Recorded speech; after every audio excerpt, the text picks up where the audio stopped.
Okay, here we have two mountain bikes. One is a MARIN Quentin and one is a Cube Analog.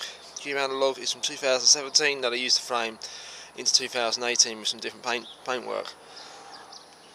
So you have a RockShox XC30 on here. The MARIN has a Suntour XCM boost. This is a boost spacing bike, so everything's wider axle, 110 at the front, 142 at the rear in the case of this one. The head angle on the St Quentin's much slacker, 65 degrees. That's the angle of this tube here relative to the ground. So yeah, 65 degrees, sorry, not 75, that'd be stupidly steep. This one has a head angle of 70 degrees, so it's super deep. It's more for cross country, so it's designed to go fast uphill. Narrower bars on this one, longer stem, skinnier wheels of course, non-boost, standard quick release. The cost of this new is $659. Again, it has the XCM, so we're comparing these to the same price view, by the way. This has much wider tyres. I think it supports up to 2.6 wide officially.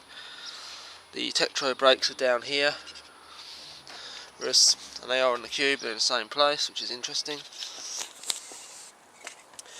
This one has a 9-speed, it's a St Quentin 1, so it's the lower end model, but I'm going to be upgrading the hell out of this thing. You can see down here this piece near that supports the chainstay is a solid billet welded to the tubing here. So this is machined and it's welded on later on after being put in a jig.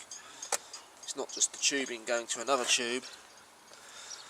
There's your derailleur hanger right there. It's sort of almost like the old GT hangers. So 1x on the front, 1x9, whereas the Cube is a 3x9. Standard 6-bolt rotors on this one, whereas the Cube is using centre locks, but that gives you limited choice as to what discs you're going to run. This you can put any fancy Hope discs on it, any disc you so wish. It takes a standard 6-bolt pattern. Being non-boost in the 29, oh this is a 29er by the way, this is 27.5. If I put the two together, yeah, there's a difference there. There's your difference in wheel size. I don't know if you can really see that.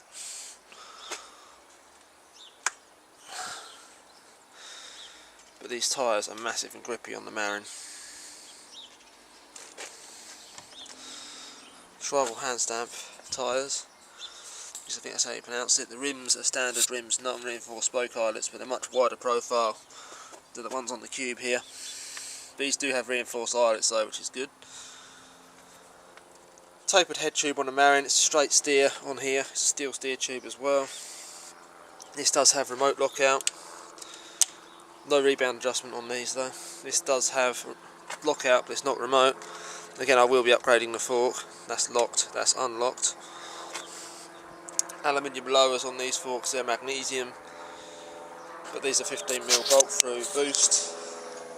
Whereas they're quick release. Again, this is a boost bike, so it's all bolt through'd up.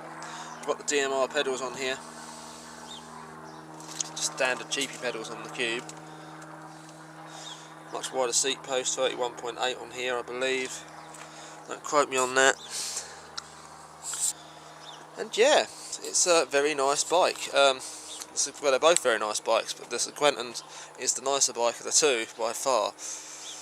That concludes the video of the basic comparison. I know, as far as brakes are concerned on this, it has the Shimano. Here it has the Tektro brakes, and it has the Acera rear shifter. This is running a Livio, and at the rear it's running XT 9-speed. This is running Altus, but now I'm upgrading it anyway, so it really doesn't matter. I could swap the parts over from that and put them on here, but there's not really much point.